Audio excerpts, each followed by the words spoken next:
Un poltergeist, de l'allemand Poltergeist, dérivé de poltern, fait du bruit, et Geist, esprit, est un phénomène paranormal consistant en des phénomènes a priori inexplicables.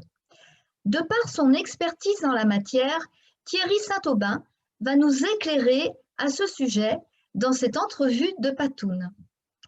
Coucou, belle communauté!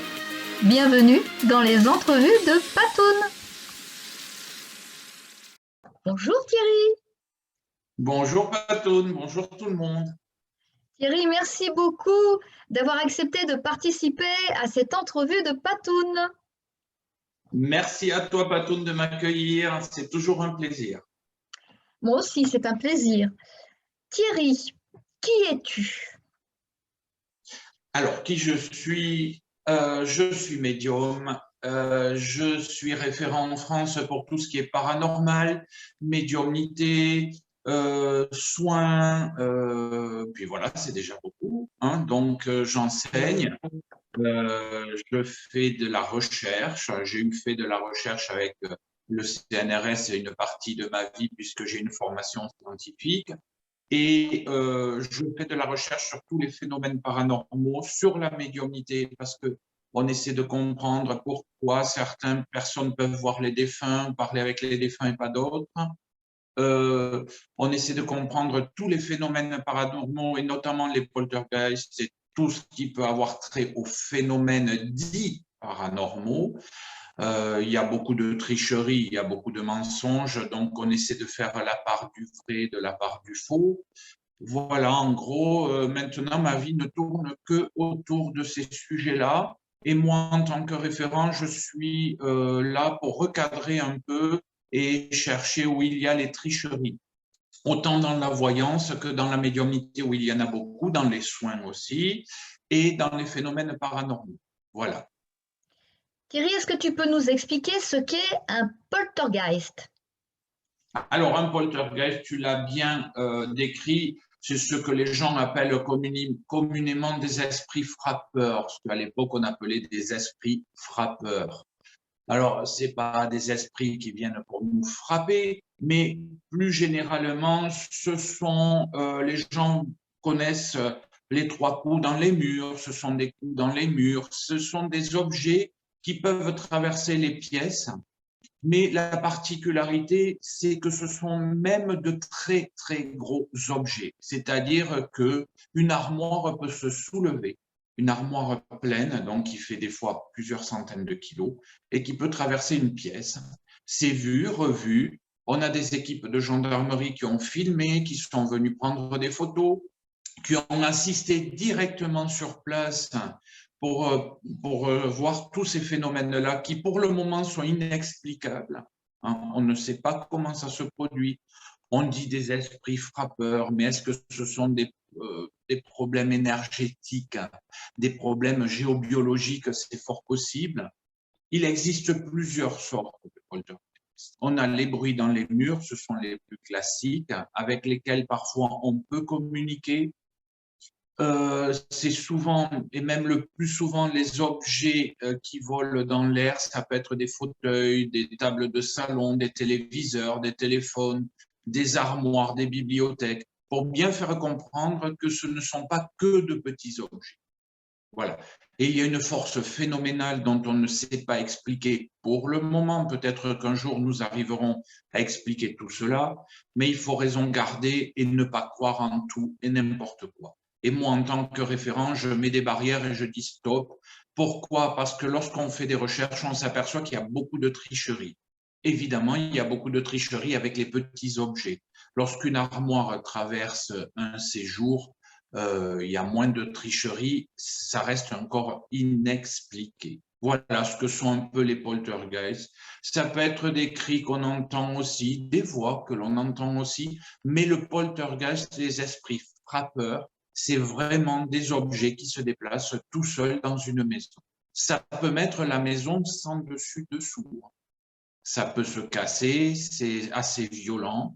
Et le paradoxe, c'est qu'il peut y avoir des poltergeists à l'extérieur, C'est-à-dire, moi, j'ai assisté déjà à ce genre de phénomène. Les scientifiques s'y intéressent de près. Ça peut être des nuages de cailloux qui s'abattent devant une maison ou sur une maison. À l'époque, les poltergeists qu'on relevait justement avec les nuages de cailloux, c'était souvent devant les sanatoriums, des gens où on soignait les hôpitaux.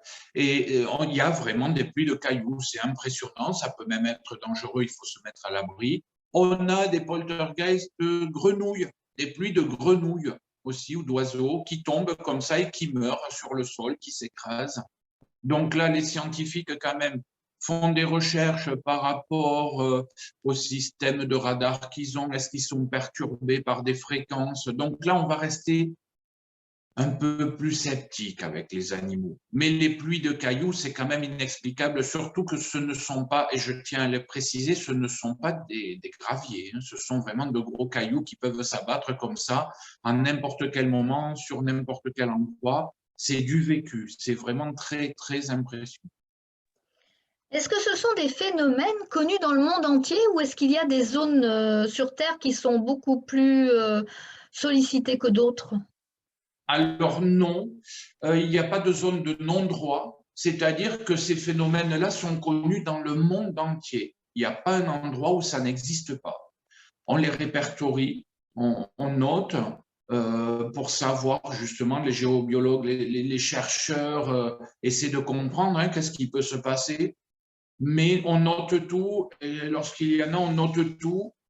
Donc non, ça se produit dans le monde entier. Il n'y a pas d'endroit où ça ne se produit. Est-ce qu'il y a des statistiques sur les poltergeists, à savoir combien de pourcentage de légende et combien de pourcentage de réalité? Tu sais, j'ai pas vu moi je n'ai pas ça. J'ai jamais vu des pourcentages.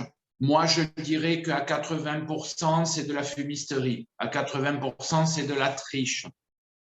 Aujourd'hui, on peut faire beaucoup de choses, mais comme je te dis, ça existe vraiment. C'est-à-dire que lorsqu'il n'y a personne dans une pièce, on fait comme pour les enquêtes en paranormal. Alors, tu sais que dans le paranormal, il y a beaucoup de tricherie. À 95%, les gens trichent aujourd'hui avec les ordinateurs. Là, on ne peut pas tricher. C'est-à-dire que lorsqu'il y a 5-6 gendarmes dans une pièce, qu'il y a un huissier, qu'il y a des gens de la justice, que nous y sommes, nous, lorsqu'on voit une armoire traverser la pièce ou un gros canapé de 5-6 places qui se déplace tout seul et qui va s'éclater dans le mur en face, c'est pas possible qu'il y ait de la triche parce que là, on fait des enquêtes minutieuses, on regarde et tout ça. Donc, ça existe vraiment. Mais je dirais qu'à 80%, sur les petits objets, c'est de la triche. Voilà. Aujourd'hui, lorsqu'on voit dans les films ces cuisines américaines où les portes s'ouvrent toutes seules avec la vaisselle qui tombe toute seule, on le connaît très bien. Le cinéma américain s'est très très bien servi de tout ça. C'est manipulé, c'est très très facile. Et pour savoir si c'est vrai ou pas, je donne un petit indice. Quand on voit les portes qui s'ouvrent toutes seules, vous remarquerez qu'on ne voit jamais le bas de la porte. Donc, il est très facile avec un fil de tirer sur la porte. Et comme je dis souvent, dans tous ces films, c'est toujours marrant, au moment où ça se produit, il y a toujours une caméra qui est là pour filmer. Que nous, lorsque ça se produit, il n'y a personne. Évidemment, les personnes sont affolées, ça peut arriver chez n'importe qui.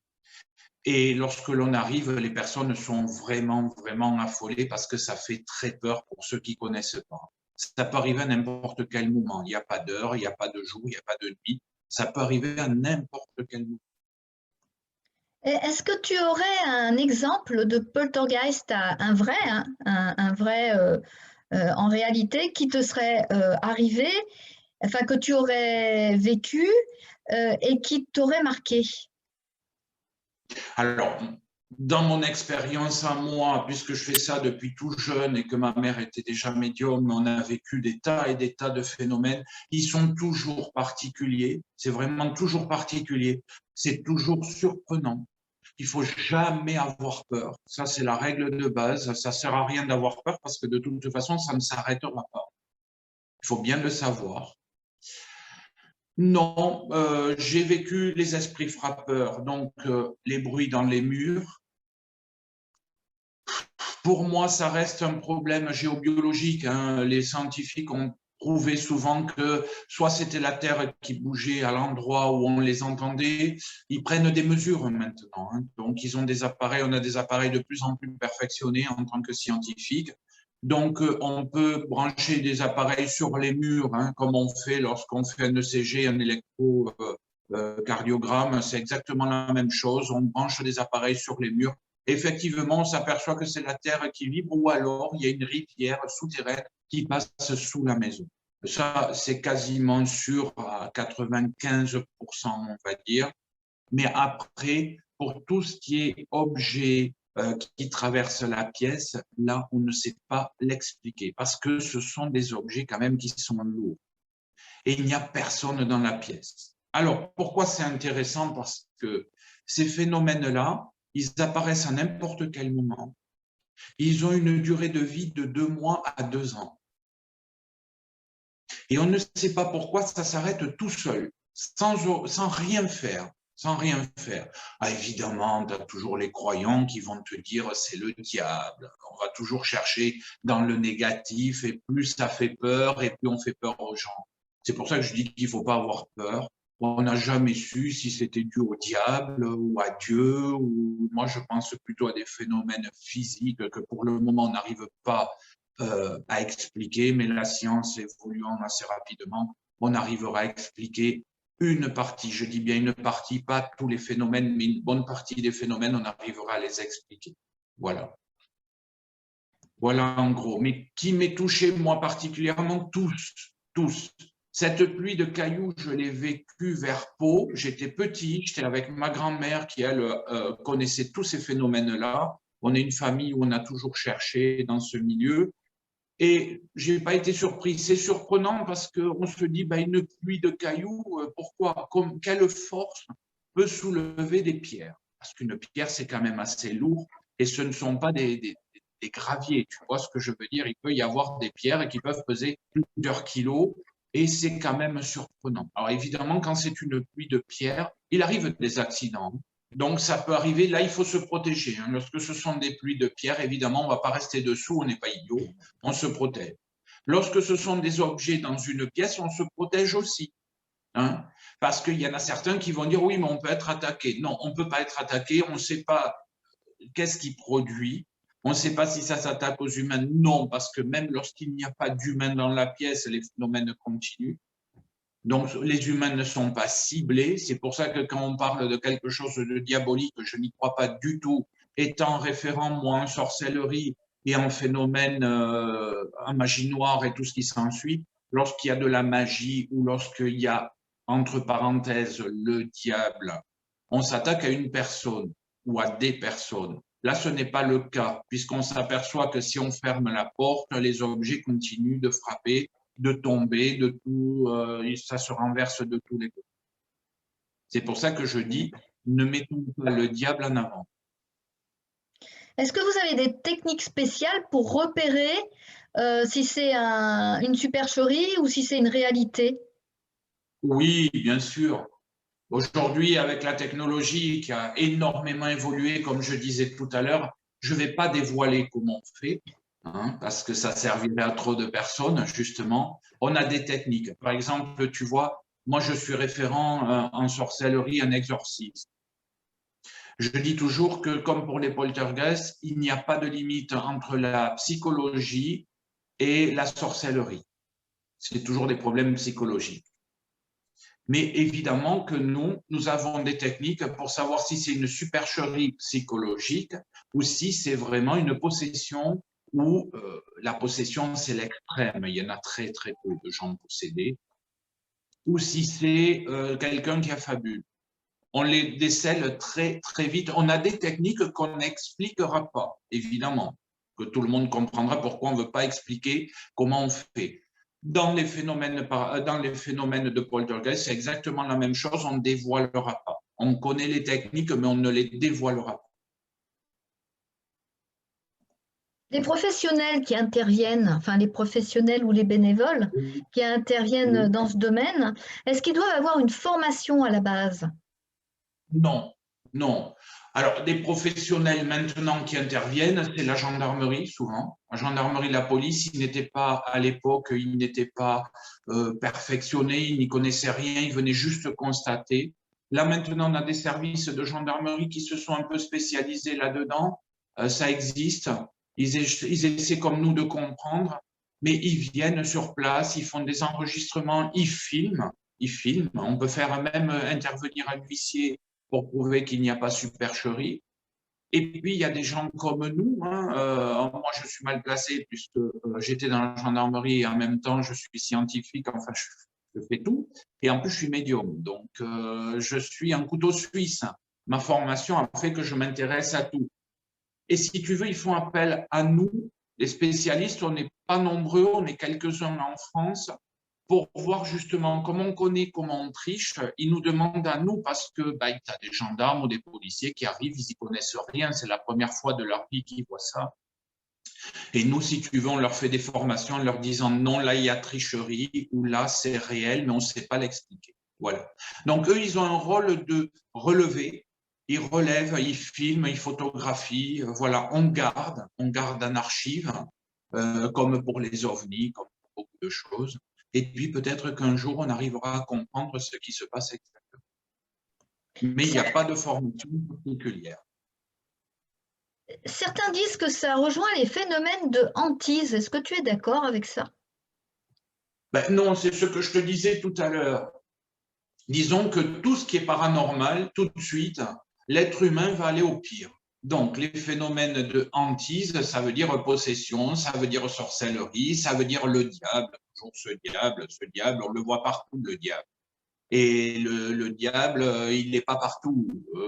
Par exemple, je le dis toujours lorsque je fais des conférences, il faut savoir qu'actuellement, dans le monde entier, c'est répertorié par l'Église catholique et d'autres religions, hein, puisqu'on demande dans toutes les religions, il y a moins de 5 personnes dans le monde entier qui seraient possédées par le diable. Donc, tu vois qu'il y a très peu. C'est vraiment un phénomène, ça existe. Je ne dis pas que ça n'existe pas, mais c'est très peu. Ce que l'on sait, puisqu'on parle de hantise, il y a quand même un phénomène qui est récurrent lorsqu'on fait des enquêtes.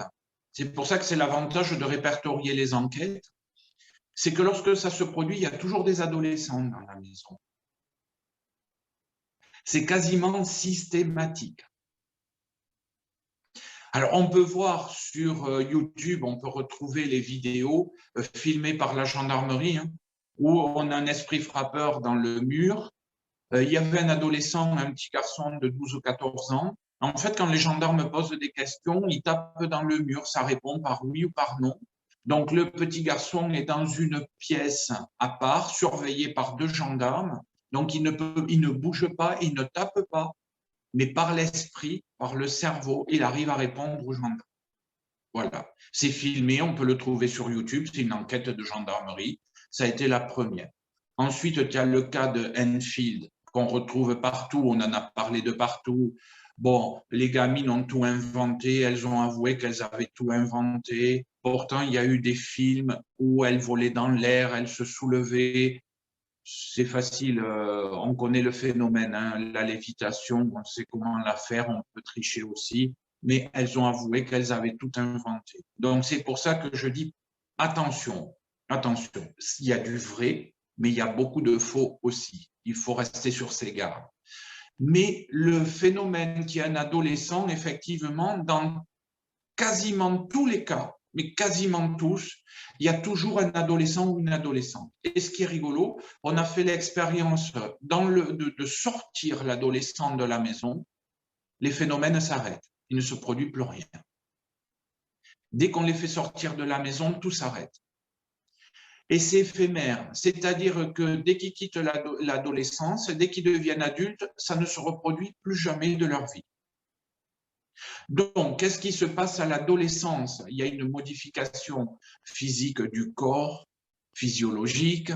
Est-ce que le cerveau humain, parce qu'on sait qu'on peut faire déplacer des objets, le CNRS étudie tout ça c'est connu. On sait certains humains arrivent avec la puissance du cerveau à déplacer des petits objets ou faire des choses que le commun des mortels ne peut pas faire. Donc, en ce moment, il y a une grosse recherche qui est faite sur ces cas-là, justement, pourquoi chaque fois qu'il y a un adolescent, il y a des problèmes comme ça. Lorsqu'il y a des enfants, ça ne marche pas, lorsqu'il y a des adultes, ça ne marche pas. Et ces mêmes personnes qui ont produit ces phénomènes de poltergeist dans le monde entier, parce que c'est pour ça que c'était très intéressant ce que tu me parlais tout à l'heure, ça a été fait en Chine, on a les mêmes études aux États-Unis, en Russie, dans le monde entier. Tout le monde arrive au même résultat. Il y a systématiquement un adolescent ou une adolescente, et dès qu'il quitte l'adolescence, les phénomènes s'arrêtent. Et la grosse différence dans les poltergeists, ce que je t'expliquais tout à l'heure, lorsqu'il y a des nuages de cailloux, là, il n'y a personne. Ce sont des phénomènes complètement inexpliqués. Il y a des cas dans des maisons où personne n'habite, ou des personnes âgées ou des adultes, il n'y a pas d'adolescents et les phénomènes se produisent pareil. Mais c'est une minorité de cas. Il y en a très, très, très peu.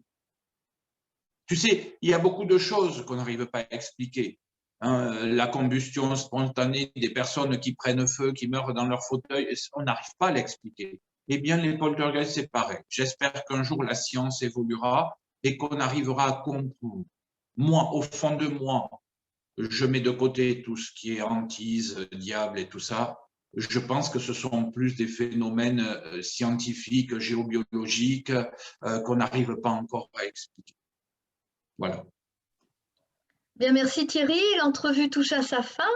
Est-ce que tu as des actualités à nous communiquer, s'il te plaît? Alors, des actualités non me concernant, tu parles, ou en Te général? concernant ou, non, enfin, te concernant sur éventuellement si tu vas écrire un livre, enfin si tu réécris un livre, puisque tu en as déjà écrit un, on pourrait peut-être donner le nom de ton livre. Oui, c'est Médium à quel prix? Mon vrai nom, c'est Thierry Saint-Aubin. Moi, je ne triche pas, je n'ai pas besoin d'un pseudo, donc on me trouve partout sur Thierry Saint-Aubin. Le problème, je fais des conférences dans toute l'Europe. On m'a demandé au Canada, mais avec le Covid, on ne peut pas bouger. Oui, je vais écrire un très, très gros livre qui va parler de toutes les arnaques dans tous les domaines. La voyance, la médiumnité, les soins, le paranormal. Je vais dévoiler beaucoup de secrets. Je vais dévoiler des choses, justement expliquer comment les gens trichent. Je fais tous les jours sur Internet, Facebook ou YouTube, je fais beaucoup de conférences, mais je mets les gens en garde contre tous ces charlatans qui pullulent en ce moment. Il y en a toujours eu, mais là, maintenant, avec Internet, ça devient du grand n'importe quoi. Donc, moi, je suis là en tant que référent en France. Pour le moment, je suis le seul. J'espère qu'il y en aura d'autres. Et je contribue à ce qu'il y ait d'autres référents. C'est-à-dire que référents, ce sont des gens qui ont un certain âge, qui ont beaucoup d'expérience dans tous ces milieux-là, qui partagent leur savoir. Je préviens gratuitement. Gratuitement. On intervient sur des lieux gratuitement. On ne fait pas payer, sauf les frais de déplacement, parce qu'aujourd'hui, voilà, on ne peut pas traverser la France, ça coûte très cher. Mais oui, je vais écrire un bouquin qui sortira je ne sais pas quand, parce que c'est très long. Il y a beaucoup de sujets, les sujets sont vastes et je pense que je ne finirai jamais. Et désormais, je consacre ma vie qu'à cela, à lutter contre toutes les armes. Thierry, Voilà, tu fais aussi des contacts défunts sur Facebook, sur YouTube? Oui, je fais des contacts défunts depuis toujours, c'est entièrement gratuit, je me refuse à faire payer. On ne peut pas gagner de l'argent sur les dos de morts. J'estime que pour ma part, ce serait très, très injuste. Il y en a qui le font, libre à eux de le faire. Pour moi, je fais régulièrement toutes les semaines des contacts défunts sur YouTube ou Facebook. Sur mes pages perso, Thierry Médium partout, vous n'aurez pas de mal à me trouver. Et contact défunt et voyance en direct, c'est gratuit, une question par personne. Voilà, tout n'est pas payant. Et finalement, il faut qu'on vive. Donc après, il y a des consultations complètes payantes. Mais j'essaie de faire gratuit. Parce qu'aujourd'hui, il n'y en a pas beaucoup. Alors là aussi, il y a beaucoup de charlatans qui font beaucoup d'émissions. Prudence, prudence, prudence. Je tiens juste à finir par une phrase.